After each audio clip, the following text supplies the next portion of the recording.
This is going to be a little bit of a philosophical discussion, but it's also very practical.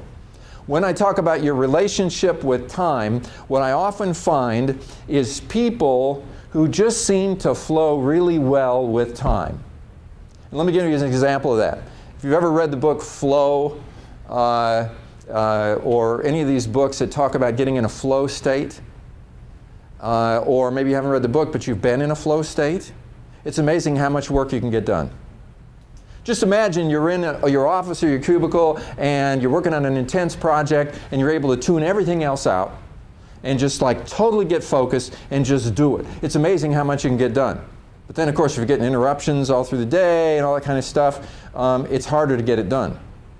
And I find that some people are able to switch modes very well. They can get into that flow state when they need to. They can kind of switch back and forth and go right back where they left off. Others kind of get a little bit discombobulated when there's a lot of things going on and a lot of demands, and it just gets heavier and heavier. Sometimes the whole weight of it makes them feel overwhelmed. And then when they're overwhelmed, it puts them in a state where they're less effective.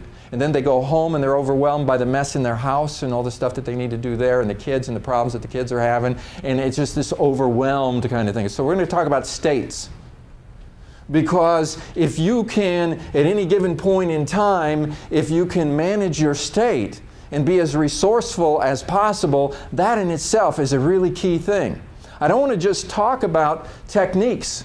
Because what I found is that practicing a technique is important, but if you're not in the right state, you may not be as effective as you could be. Anybody ever worry? Anybody ever think about the future and worry about what might happen?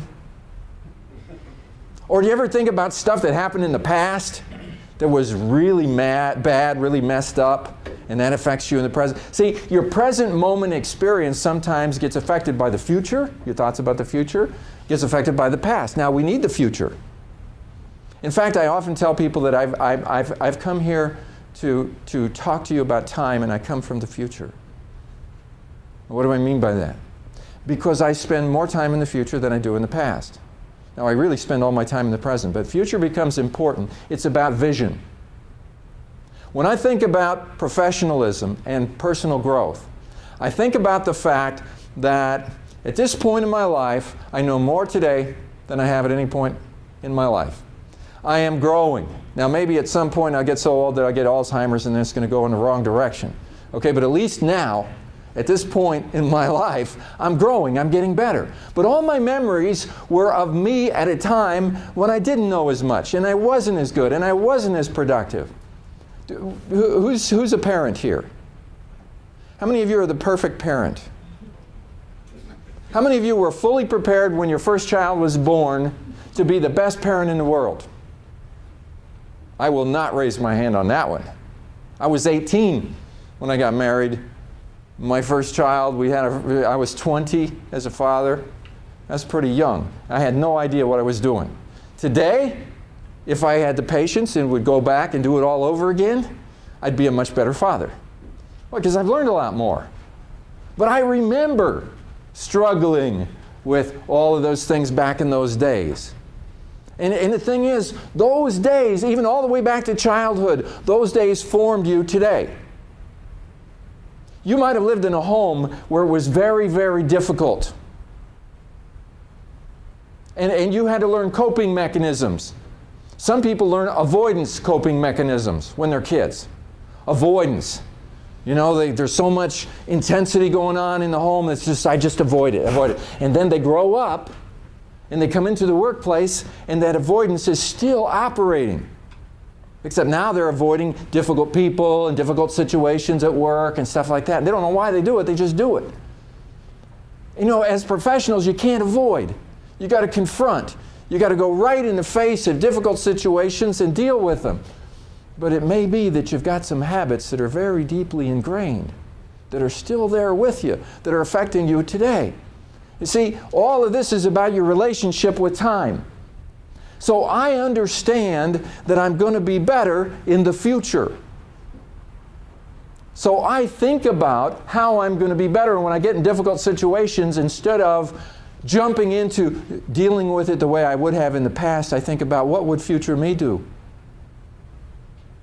I've heard people say, what would Jesus do? I say, what would future me do? Okay? That's not Jesus. It's not quite as high as that. Okay?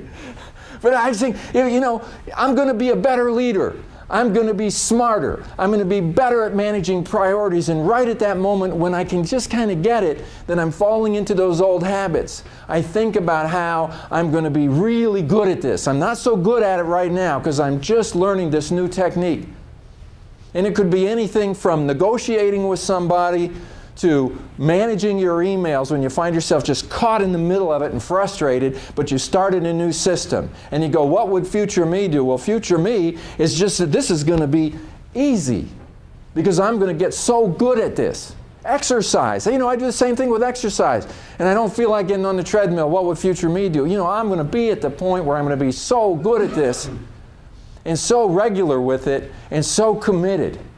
Why not let future you draw you into greater levels of productivity and professionalism instead of the old you always dragging you back into old habits?